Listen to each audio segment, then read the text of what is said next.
Welcome to விடாக் media. எங்களோட பேசிக்கொண்டிருப்பது உங்கள் நான் கார்த்திக். அதாவது இன்றைக்கி நம்ம பார்க்க போகிற விஷயம் என்ன அப்படின்னா, கொஞ்ச காலமாகவே என்னென்னா நம்ம சேனலில் ஆரம்பிக்கப்பட்ட போது பார்த்தீங்க அப்படின்னா ஏதோ ஒரு நோக்கத்துக்காக அதை ஆரம்பிக்கப்பட்டது. நம்ம சேனல் என்னென்னா ஒரு பக்கம் விடாக் மீடியா அனைத்தையும் ஆராய்ந்து நம்ம பேசுவோம் அப்படின்றது போல தான் ஆரம்பிக்கப்பட்டது. அநேக விஷயங்களை பேசி கொண்டு இருக்கிறோம். முக்கியமாக அரசியல், அதாவது அரசியல்னால் ஒரு நடைமுறை அரசியல் எவ்வாறாக இருக்கிறது, இன்னொரு பக்கம் மக்கள் எது மாதிரியான அரசியலை உற்று நோக்கி கவனிக்க வேண்டும், எது மாதிரியான அரசியலை ஏற்றுக்கொள்ள வேண்டும் அப்படின்றதை போல தான் நம்ம சேனலில் நம்ம பேசிக்கிட்டே இருப்போம்.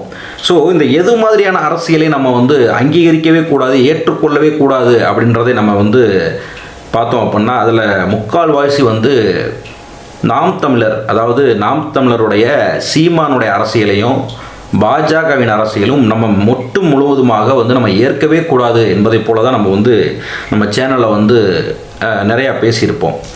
ஸோ அப்படி பேசும்போது என்ன அப்படின்னா, இதற்கு முந்தைய காலகட்டங்களில் அண்ணனை நம்ம என்னென்னா ஒரு லெஃப்ட் ஹேண்டில் டீல் பண்ணியிருப்போம். அண்ணனை ஒரு விதமான உரிமையிலையும் சரி, இல்லை அவர் வயதுக்கு ஏற்றது போல் இல்லாமல் கண்ணா பின்னான்னு திட்டிருப்போம். ஏன்னா அவ்வளோ ஆதங்கம். அதாவது அவரை நம்பி, சீமானை நம்பி ஒரு கூட்டம் போய்கிட்டு இருக்கும்போது அந்த கூட்டத்தை எல்லாம் ஒரு மழுமட்டைத்தனமாக வழிநடத்தி ஒரு அரசியலை தன்னுடைய சுய லாபத்துக்காக, சுய வளர்ச்சிக்காக அதை பயன்படுத்தி கொண்டு திரள் நிதி வசூல் பண்ணி கொண்டு இது போன்ற எண்ணற்ற விடயங்களை, கட்சி கட்டமைப்பை ஒழுங்காக வைக்காமல் இது போன்ற எண்ணற்ற விஷயங்களை செய்யும்போது நாம் அதை பார்க்கும் பொழுது ஒரு சக இளைஞனாக, சக மனிதனாக, என்னடா இது ஒரு அரசியல் தலைமை இப்படிலாம் இருப்பானா, இப்படியெல்லாம் நடக்குமா? அதாவது நான் அதுக்காண்டி நாம் தமிழரை மட்டும் குறை சொல்கிறேன்னு எடுத்துக்கக்கூடாது. எல்லா கட்சியில், அப்போ மற்ற கட்சியிலலாம் இந்த மாதிரி இல்லையா, மற்ற கட்சியிலலாம் நிதி வசூல் பண்ணலையா, இல்லை மற்ற கட்சியிலலாம் வேறு மாதிரியான ஒரு கட்ட பஞ்சாயத்து பண்ணியோ இல்லை வேறு மாதிரியான எங்கேயாவது போய் வசூல் பண்ணலையா, இப்படியெல்லாம் நம்ம அந்த ஆர்குமெண்ட்டுக்குள்ளே நான் போகலை. ஏன்னா அதெல்லாம் இருக்கும், எல்லா கட்சியிலையும் அது இருக்குன்றதை நான் மனதார நான் ஒத்துக்கொள்கிறேன். அது இல்லை. ஆனால் மற்ற கட்சிகளை இது நடந்துனாலும், ஒரு பக்கம் நடக்குதுனாலும் செய்தனாலும், மக்களுக்கான அரசியல், மக்களுக்கான ஒரு தேவை வரும்பொழுது, மக்களுக்கான பிரச்சனை என்று வரும்பொழுது, அது எவ்வளோ பெரிய ஆளுங்கட்சியாக இருந்தாலும் அதனுடைய கூட்டணி கட்சிகள், உதாரணத்துக்கு திமுகவிலே அங்கம் வகிக்கக்கூடிய விடுதலை சிறுத்தை கட்சிகளாக இருக்கட்டும், ஒரு கம்யூனிஸ்ட் கட்சிகளாக இருக்கட்டும், இல்லை ஒரு காங்கிரஸ் கட்சிகளாக இருக்கட்டும், இப்போ இது போன்ற கட்சிகள் என்னென்னா திமுகவில் கூட்டணியில் இருக்கும். ஆனால் அதே இது நேரத்தில் திமுக ஆளுங்கட்சி மேலே அதிருப்தி இருந்தால் அதை வெளிப்படுத்தும். இப்போ சமீபத்தில் ரீசெண்டாக கூட நீங்கள் நிறைய விடயங்கள் அதில் பார்த்துருக்கலாம்.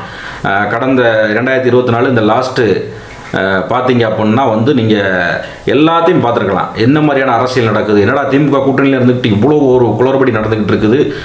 இப்போ ரீசெண்டாக கம்யூனிஸ்டுக்காரங்க திமுகக்கு எதிராக சில கருத்துக்களை முன்வைத்தது, இப்படியெல்லாம் இருக்கும். இது உண்மையிலே ஜனநாயக ரீதியாக இது ஒரு வரவேற்கக்கூடிய ஒரு விஷயம்தான். திமுக ஆளுங்கட்சியில் இருக்குன்றதுக்காண்டி ஆளுங்கட்சிக்கு ஜால்ரா தட்டுறதுன்றது ஒரு பக்கம் இருந்தாலும், ஆனால் எதையுமே இல்லாமல் நான் ஒரு ஒரு ஒரு ஒரு ஒரு உலகத்தை நான் படைக்க போகிறேன், நான் ஒரு தேசத்தை நான் படைக்க போகிறேன், என் பிள்ளைகளுக்கு நான் ஒரு உலகத்தை உருவாக்க போகிறேன் என்று என்னமோ பெரிய ஒரு தீர்க்கதரிசி மாதிரி பேசி கொண்டிருந்த இந்த சீமான், நான் அவனோடையும் சேரமாட்டேன், இவனோடையும் சேரமாட்டேன். எப்படி விஜய் சொன்னார் பாரு, ஒன்று அந்த பக்கம் இல்லை, இல்லை இந்த பக்கம் நில்லு, நடுவில் நின்று அடிவிட்டு செத்து போகாதுன்னு எவ்வளோ பெரிய வார்த்தையை தான் தம்பின்னு உயிராக கூப்பிட்டுக்கிட்டு இருந்த அந்த தம்பியை அடிவிட்டு செத்து போயிடாது அப்படின்னாரு.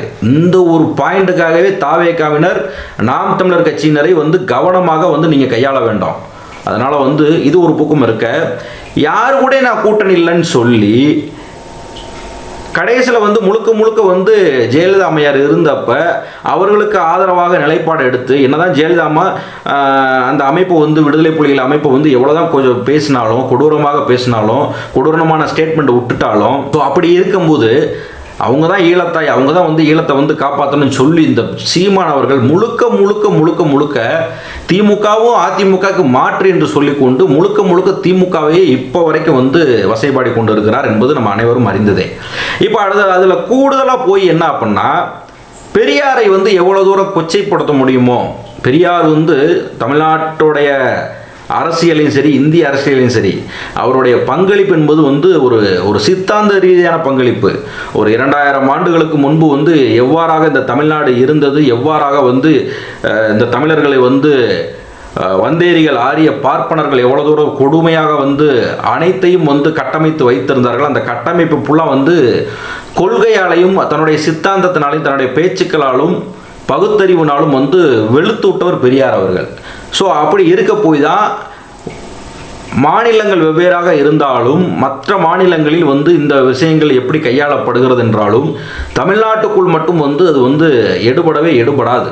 ஏன்னா இங்கே எல்லாருமே வந்து என்னென்னா அவங்கள பொறுத்தவரை அவங்க தான் மேலே நம்மெல்லாம் கீழே அப்படின்றதை பொறுத்தவரை. ஆனால் இங்கே நம்மளை பொறுத்தவரை நம்மளுக்குள்ளேயே வந்து நீ பெருசு நான் பெருசு நான் ஆண்ட பரம்பரை நீ அப்படி இப்படின்னு சொல்லி பேசிக்கிட்டு இருந்தாலும் பெரியாருடைய சித்தாந்தம் வந்து இருக்கும்போது செய்யும்போது அது இப்போ வரைக்கும் நீர்த்து புகழும் இருக்கிறதுக்கான ஒரு காரணமே வந்து என்ன பண்ணால் இங்கே எல்லோரும் நம்ம அண்ணன் தம்பியாக பழகிட்டு இருக்கிறது, ஒரு அரசியல் ரீதியாக ஒரு தெளிவோட முடிவெடுக்கிறது. என்னதான் வந்து 2 வருடமாக ஒரு ஆட்சியை நம்ம வந்து ஆட்சி கட்டிலே ஒரு கட்சியை அமர வைத்தாலும் 3வது வருடம் வந்து அதுக்கு மாற்றாக நம்ம வேறு யோசிக்கணும், வேறு கட்சியை நம்ம உட்கார வைக்கணும் அப்படின்றத ஒரு பகுத்தறிவு இருக்கும். ஸோ அதனால தான் வந்து அதை விதைத்தவர் தான் பெரியார் அவர்கள். இப்படியான ஒரு விஷயத்தை இருக்கும்போது ஏதோ வந்து எங்கேயோ வந்து தான் தோன்றித்தனமாக வந்து ஆரம்ப காலகட்டத்தில் பெரியாரை கரைச்சி குடித்த இந்த சீமான் என்கிற வந்து ஒரு அரசியல் பிழைப்புவாதி என்ன சொல்லியிருக்கிறார் அப்படின்னா, பெரியார் அவர்கள் வந்து சொன்னாருன்னு சொல்லி உடல் இச்சை வந்தால் பெற்ற தாயிடமோ மகளிடமோ அக்கா தங்கச்சியிடமும் உறவு வைத்துக் கொள்ளலாம் என்பதை போன்ற ஒரு கொச்சைத்தனமான வார்த்தை எப்படித்தான் இந்த சீமானுக்கு சொல்ல மனசு வருது? அதுவும் ப்ரெஸ் மீட்டில், கடலூரில், அதுவும் ப்ரெஸ் மீட்டில் பக்கத்தில் ஒரு பெண்ணை வந்து உட்கார வச்சுக்கிட்டு ஒரு தாய்மாரை உட்கார வச்சுக்கிட்டு இவன் இந்த மாதிரி பேசுகிறதுக்கு அந்த அக்கா வந்து செருப்புகள்கிட்ட அடிச்சிருக்க வேண்டாம்? இந்த சீமானை செருப்புகள்கிட்ட அடிச்சிருக்க வேண்டாம்? ஒரு ஆளாவது அப்படி கூட இருக்கிற ஒரு பெண்கள் வந்து ஒரு ஆளாவது அதை மாதிரி செய்கிறீங்களையா?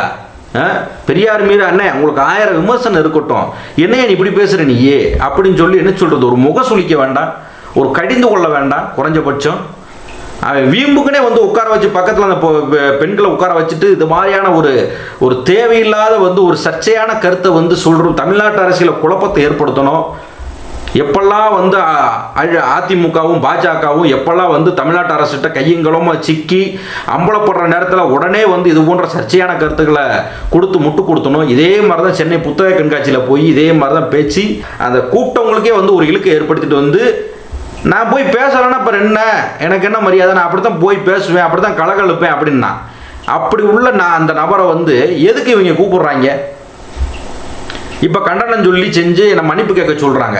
மன்னிப்பெல்லாம் கேட்க முடியாதுன்னு என்ன சொல்கிற தான் தோன்றித்தனமாக சொல்லிக்கிட்டு இருக்காப்புல இந்த சீமான் அவர்கள். இப்போ உச்சகட்டமாக வந்து பெரியாரை வந்து பேசுகிறதுக்கு இவருக்கு என்ன யோகியதை இருக்குது? பெரியார் இந்த அளவுக்கு பேசுகிறதுக்கு நீ பேசலாமா? உன்னோட யோகியதை என்னன்னு தெரியுமா? ஒரு கட்சி தலைவனை நீ இருந்திருக்கியா? ஒரு கட்சி தலைவனை நீ செயல்பட்டுக்கிட்டு இருக்கியா? சொல்லு. கட்சியில் வந்து இந்த மாநிலத்தில் அந்த ராவணன் குடிலுக்குள்ள உட்காந்துருக்கிற 4 பேர் மட்டும்தான் கட்சி தலைமையா? இன்னைக்கு ஒரு மாவட்டத்திலிருந்து வெளியேறி போயிருக்கானுங்க மொத்தமாக. எல்லாத்துக்கும் சாட்டை துரைமுருகன் தான் காரணம் அப்படின்ற மாதிரி சொல்லிட்டு போயிருக்கானுங்க. இப்படிலாம் இருக்கும்போது இதுக்கு தேவையில்லாத சர்ச்சையில் உருவாக்கி கொண்டு உண்மையிலே மக்கள் விளங்கிக்கிறணும். நாம் தமிழர் பயங்கக்கூடிய தம்பிமார்கள் விளங்கிக்கிறணும். இப்படித்தான் ஆபாசமாக பேசி செஞ்சு வச்சு ஒரு தம்பி அங்கே பக்ரைன்லேருந்து வர வச்சு மும்பையில் வச்சு தூக்கி இன்னைக்கு கொண்டு போய் நைக்க போகிறாங்க தேவையில்லாமல் பேசுனதுக்கு.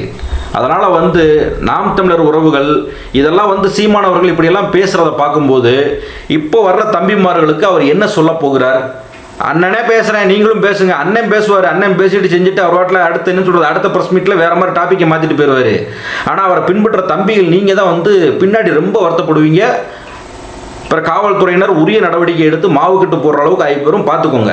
அதனால் வந்து சமூக வலைதளத்தில் கண்ணிய குறைவாக பேசக்கூடாது. இப்போ இவ்வளோ ஆதங்கத்தோட இப்போ கடந்த சில நாட்களாகவே வந்து என்னதான் இருந்தாலும் சரி, என்ன ஒரு கட்சிக்கு தலைவன் ஆகிட்டாப்புல ஒரு மரியாதை, ஒரு குறைஞ்சபட்ச மரியாதையாவது நம்ம ஒரு அரசியல் நாகரிகத்தோடு கொடுப்போன்ட்டு தான் இப்போ போடுற பதிவுகள்லையும் சரி, இப்போ என்னோட கருத்தை வைக்கிற இடத்துலையும் சரி ஒரு மரியாதையாக நான் வைத்து கொண்டு இருக்கிறேன். ஆனால் அந்த மரியாதை சீர்குலைக்கும் விதமாக நான் வந்து மரியாதை விரும்புகிற ஆளே கிடையாது, நான் ஒரு அசிங்கம் பிடிச்சவன் அப்படின்றத காட்டுறதுக்காண்டியே தேவையில்லாமல் தந்தை பெரியார் அவர்களை இவ்வளோ இழிவுபடுத்துறதை ஏற்றுக்கொள்ள முடியாது. இதுக்கு வன்மையான கண்டனத்தை நம்ம மீடியா சார்பாக தெரிவிச்சுக்கிறோம். இது முழுக்க வந்து பெரியார் அவர்கள் இப்படி பேசினதுக்கு பொதுவெளியில் மன்னிப்பு கேட்கணும். இது போன்ற தவறுகளை இனிமேல் செய்ய மாட்டேன்னு சொல்லணும். என்னதான் இருந்தாலும் பெரியார் வந்து இந்த நாட்டுக்கு எவ்வளோ தூரம் வந்து அர்ப்பணிச்சிருக்காரு தன்னுடைய வாழ்வியலை. ஆனால் ஒரு கட்சியினுடைய ஒருங்கிணைப்பாளர், ஆரம்ப காலகட்டத்தில் பெரியார் என்ற உயிரை விட்டவர், இப்படி பொதுவெளியில் வந்து ஒரு பெண்ணை பக்கத்தில் அமர வைத்து கொண்டு இது போன்ற வந்து ஒரு கீழ்த்தரமான வார்த்தைகளை எப்படி வந்து நீங்கள் ஒரு விஷயத்தை இல்லாத ஒரு விஷயத்தை இருக்கிறதாக நீங்களாக கற்பனை செய்து கொண்டு இருக்கிறீங்க? அப்போ உண்மையிலே நீங்கள் அப்படித்தான் இருந்து வருகிறீர்களா இப்போ வரைக்கும்? பெரியார் சொன்னாருன்னு சொல்கிறதுக்காண்டி இப்படி உண்மையிலே நீங்கள் அப்படித்தான் இருக்கீங்க. உங்களுடைய எண்ணங்களின்படி தான் வந்து நீங்கள் வந்து செயல்படுவீங்க, வெளிப்படுவீங்கன்றதை போல உண்மையிலே சீமானவர்கள் இந்த எண்ணத்தோடு தான் வந்து ஒவ்வொரு பெண்களையும் பார்த்து கொண்டு இருக்கிறார் என்பதை போல தான் இப்போ தெரிகிறது. அதனால் நாம் தமிழர் கட்சியில் பயணிக்கக்கூடிய பெண்கள் அனைவரும் உஷாராக இருக்க வேண்டும். ஏற்கனவே வந்து நாம் தமிழர் கட்சியில் பயணிக்கக்கூடிய பெண் நிர்வாகிகள் அனைவரும் வந்து அந்தந்த மாவட்ட நிர்வாகிகள் மீது புகார் கூறுவதும், கட்சியில் முக்கியமான இருக்கக்கூடிய மாநில நிர்வாகிகள் மீது பாலியல் புகார் கூறுவதும் தொடர்கதை ஆகி கொண்டு வருகிறது.